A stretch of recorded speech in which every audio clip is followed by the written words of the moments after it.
To another top story we're following tonight, strong accusations are being made against Democratic Palm Beach County State Attorney candidate Dave Aronberg. Our news partners at the Palm Beach Post have published an in-depth investigation that accuses Aronberg of working with a one-time supporter to undermine then State Attorney McAuliffe.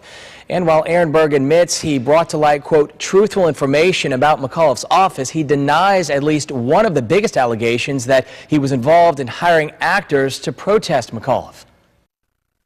At the end of the day, we will overcome this, we will rise above it, and we'll do justice for the people of Palm Beach County.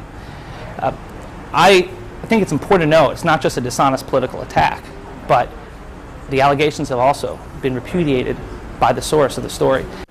And joining us now to discuss this story are the reporters who broke it for the Palm Beach Post, Joel Engelhardt and Adam Playford. Gentlemen, thanks so much for joining us today. Thanks for having us. You detail a good bit inside this article how you came up with this investigation and the elements. Can you really summarize it for our viewers?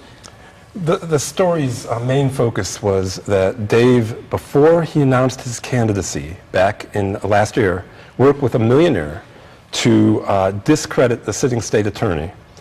And at the time Dave was doing this, he worked for the Attorney General's office, and he was doing a lot of this while on Attorney General time. He took clerical help, he took a plane ride, and the protest was also something we reported on.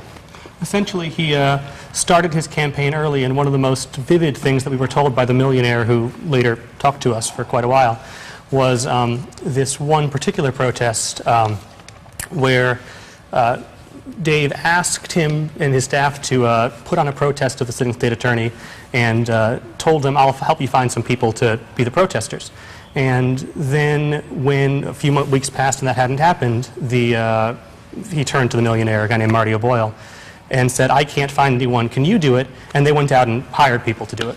You all detail and actually summarize some hundreds of emails that you poured through. Martin Boyle is now saying that he does not stand by some of the information in those emails that he gave you, yet you all continued to run with this story. Why did you all choose to do that? Basically, the story stood up to the scrutiny. We went through all of these emails in as much scrutiny as we could to verify them independently, and the facts that we could verify are what we ran. Mr. O'Boyle never took away any specific thing.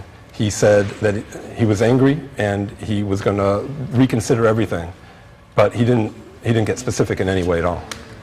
And now, a bottom line in your reporting, and this is a strong question here, but did you find anything that may have crossed the line where Dave Aronberg may have done anything illegal or basically misrepresented state ethics here? Well, it's a very difficult question, because when you talk to different people, they're going to give you different answers. A lot of it hinges on whether he was considered a candidate at that time. He hadn't formally declared his campaign, so on paper he wasn't. But parts of state law are structured so someone who is spending money to try to help themselves into office would be a candidate. So it's kind of a question that calls for some discretion. He was doing some of this stuff while he was on work time at the Attorney General's office. And that also is an issue that could, there are many parts of state law this might touch on, but it kind of hinges on that one key question of whether this was part of his campaign. Not the last time we have heard about it. Gentlemen, thanks so much for joining us. Adam Playford, Joel Engelhardt from the Palm Beach Post. Of course, you can read this article in the Palm Beach Post. I'm sure you guys will be following it as well with a follow-up investigation. Thanks for joining us today. Thank you.